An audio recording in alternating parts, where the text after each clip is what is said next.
Hello दोस्तों, नमस्कार। कैसे हैं आप सब? उम्मीद है सब अच्छे होंगे। दोस्तों, स्वागत है आपका अपने YouTube channel your knowledge diary पे। दोस्तों, अभी कुछ पिछले वक्त में पासपोर्ट के बारे में मैंने एक बताया था बच्चों के रिगार्डिंग। तो दोस्तों, आज मैं लेके आया हूँ पासपोर्ट के विषय में इस बात को लेके कि पिछले कुछ दिनों से जो मुझे फेस हो रहा है, लगभग एक महीने से जो एप्लीकेंट्स, जो आवेदक होते हैं पासपोर्ट के लिए आवेदन करने वाले, वो हमेशा passport office, post office passport सेवा केंद्र, जो कि मैं पहले वीडियो में बता चुका हूँ, उनमें आवेदन करते हैं और वो बोलते हैं कि सर हमें जल्दी से जल्दी पासपोर्ट चाहिए। तो दोस्तों, इस संबंध में मैं आपको बताना चाहूँगा कि दो चार चीज़ें कि जल्दी अगर पासपोर्ट चाहिए तो कौन से इस किस किस चीज़ का आप ख्याल रखिएगा।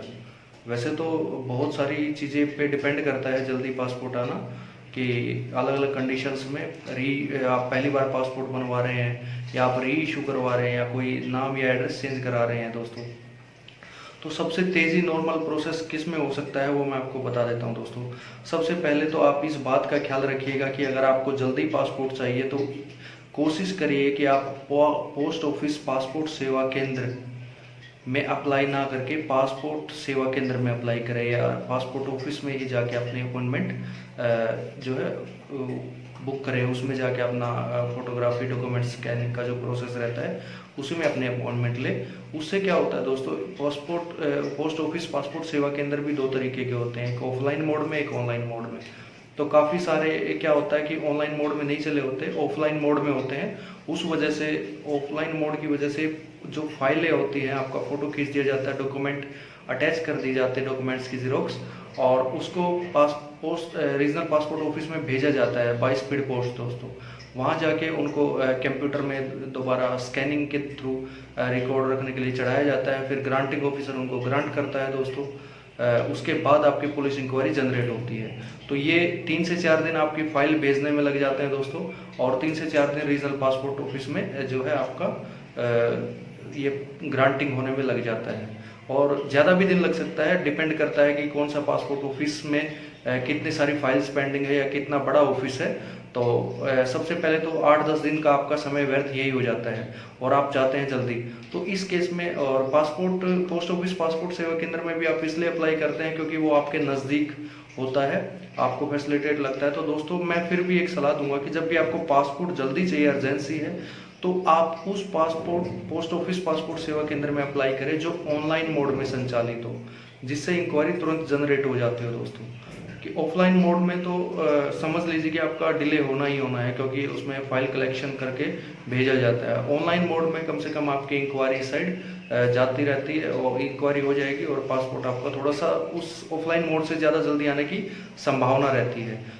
सबसे ज़्यादा जल्दी तो रीजनल पासपोर्ट ऑफिस या पासपोर्ट सेवा केंद्र में आप अप्लाई करते हैं, उसी में आता है। दोस्तों, इसमें भी अलग अलग कंडीशंस होते हैं। अगर आप पहले अप्लाई करते हैं, फर्स्ट टाइम अप्लाई कर रहे हैं, तो दोस्तों उस केस में आपका जो है पुलिस इंक्वायरी होनी ही होनी है। उस केस में जल्दी का तो कोई मतलब बनता ही नहीं है। दोस्तों, अगर पासपोर्ट पोस्ट ऑफिस पासपोर्ट सेवा केंद्र में पदस्थ जो अधिकारी या कर्मचारी हैं, अगर वो आपकी फाइल जल्दी भी भेज देते हैं तो 2-4 दिन का समय आपका बच सकता है। दोस्तों, लेकिन फिर भी आपका इतना जल्दी नहीं हो पाएगा। और अगर री इशू करा रहे हैं आप दोस्तों, और आपका कोई एड्रेस चेंज नहीं है, बस आपका वैलिडेटेड पासपोर्ट का ख़त्म हो चुका है, तो उस केस में क्या है दोस्तों कि उस केस में हो सकता है कि ग्रांटिंग ऑफिसर आपकी पोस्ट इंक्वायरी कराए या इंक्वायरी ना भी कराए, तो उस केस में आपका जल्दी आ सकता है। दोस्तों, क्योंकि उसमें सेम एड्रेस पे पासपोर्ट जाना होता है, आप पहले पासपोर्ट बनवा चुके हैं तो रिपोर्ट आपकी पहले ही आ चुकी होती है, तो उसमें इंक्वायरी की ज़रूरत नहीं पड़ती है। या ग्रांटिंग ऑफिसर को लगता है कि ऑल जब सभी चीज़ सेटिस्फैक्ट्री हैं तो आपकी इंक्वायरी ना कराई जाए, तो वो पासपोर्ट आपको जल्दी मिलने की संभावना रहती है। दोस्तों, और तीसरे केस में अगर आप पासपोर्ट री इशू भी करा रहे हैं दोस्तों, और उसमें कुछ चेंजेस है, लाइक आपका एड्रेस चेंज है, आपका कुछ नाम वगैरह चेंज है, या पासपोर्ट डैमेज है, या पासपोर्ट आपका गुम हो गया है, तो भी जो है आपकी इंक्वायरी होनी ज़रूरी है। तो वो सारा प्रोसेस जो है टाइम टेकन होता है। दोस्तों, उसमें बस मेरा मेन फोकस बताने का यही है कि आपका पासपोर्ट कैसे, जो आप जल्दी जल्दी के लिए करते हैं कि जल्दी करा दीजिए जल्दी करा दीजिए, वो जल्दी आपके हाथ में भी डिपेंड करता है। एक तो फाइल जल्दी भेज के भी हो सकता है, लेकिन आप कोशिश करें कि अगर आपके नियर बाई कोई और passport office, post office, passport सेवा केंद्र है जो ऑनलाइन मोड में है, उस जिसमें आपकी फाइल नहीं भेजी जाती, जो डॉक्यूमेंट्स कंप्यूटर में स्कैन हो जाते हैं साथ साथ, और वो फाइल इलेक्ट्रॉनिक तरीके से रीजनल पासपोर्ट ऑफिस को ट्रांसफ़र हो जाती है, उसमें बहुत जल्दी एज कंपेयर टू जो ऑफलाइन मोड में है उससे जल्दी काम हो जाता है। तो कोशिश करिए कि अगर आप जल्दी है तो उसमें पासपोर्ट, रीजनल पासपोर्ट ऑफिस या ऑनलाइन मोड में जो पासपोर्ट, पोस्ट ऑफिस, पासपोर्ट सेवा केंद्र है उसी में अप्लाई करिएगा दोस्तों। और ये सब चीज़ें पहले पता कर लीजिए। और एक दो चीज़ें और मैंने देखा है कि कुछ एक एरिया में, जैसे कि मैं यहाँ पदस्थ हूँ, तो इसमें कुछ लोगों को जानकारी नहीं होती, और उनको जो सीएससी सेंटर वाले हैं उनको भी पूरी तरीके से जानकारी नहीं होती मैट्रिक सर्टिफिकेट या किसी और डॉक्यूमेंट्स के बारे में। तो उसका बेहतर इलाज यही है कि आप अपने नियर बाई जो भी पोस्ट ऑफिस, पासपोर्ट सेवा केंद्र या पासपोर्ट सेवा केंद्र या रीजनल पासपोर्ट ऑफिस है, या सबसे अच्छा आप रीजनल पासपोर्ट, जो पासपोर्ट ऑफिस की जो वेबसाइट है उस पर जाके फॉलो करिए। उसमें भी पता नहीं चलता तो आप उसको जो है पोस्ट ऑफिस, पासपोर्ट सेवा केंद्र में जाके पता कर लीजिए एक बार डॉक्यूमेंट्स के बारे में अच्छे से, जिससे कि आपको कन्फ्यूजन ना हो और आप किसी गलती से बच पाएँ दोस्तों। और पीसीसी के लिए दोस्तों आते हैं कि पीसीसी किसी भी पासपोर्ट, पोस्ट ऑफिस, पासपोर्ट सेवा केंद्र में नहीं बनाई जाती दोस्तों। होता क्या है उसका रीज़न मैं बता देता हूँ दोस्तों कि पीसीसी क्यों नहीं बनाई जाती। पीसीसी में दोस्तों रीजनल पासपोर्ट ऑफिस के सिग्नेचर होते हैं, पासपोर्ट ऑफिसर के सिग्नेचर से के बाद ही वो आपको हैंड ओवर की जाती है।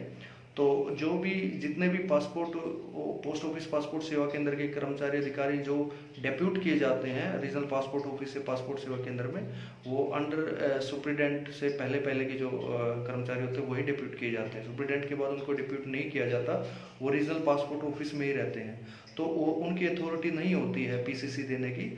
इस वजह से आपको जो है ना पीसीसी के लिए आपको रीजनल पासपोर्ट ऑफिस में ही विजिट करना होता है, उसके लिए ऑनलाइन अप्लाई करके पीसीसी का। और उसमें ध्यान रखिएगा कि जिस कंट्री के लिए आप जिस पर्पज़ से अप्लाई कर रहे हैं वो उसमें लिखना होता है दोस्तों। और अगर आपका एड्रेस पासपोर्ट ऑफिस में मैच, पासपोर्ट में मैच नहीं हो रहा है, आपने एड्रेस बदल लिया और पीसीसी आपको नए एड्रेस पे चाहिए, तो उसके लिए पहले बेहतर होगा कि आप पासपोर्ट में एड्रेस चेंज कराएं, उसके बाद ही पीसीसी अप्लाई करें दोस्तों। तो दोस्तों अगर उम्मीद है आपको वीडियो पसंद आई होगी, पसंद आई हो तो वीडियो को लाइक और शेयर करना बिल्कुल ना भूलिएगा, और चैनल को सब्सक्राइब बिल्कुल करना ना भूलें दोस्तों इसी तरीके से अगर आपका सहयोग रहा तो मैं आपको हर जानकारी, हर उससे अपडेट कराता रहूँगा। और कमेंट बॉक्स में ज़रूर इसका मेरे को बताएं कि आप इसमें किसी और चीज़ पर अगर वीडियो बनाना चाहते हैं, या आपको मेरी वीडियो कैसी लगी दोस्तों। नमस्कार।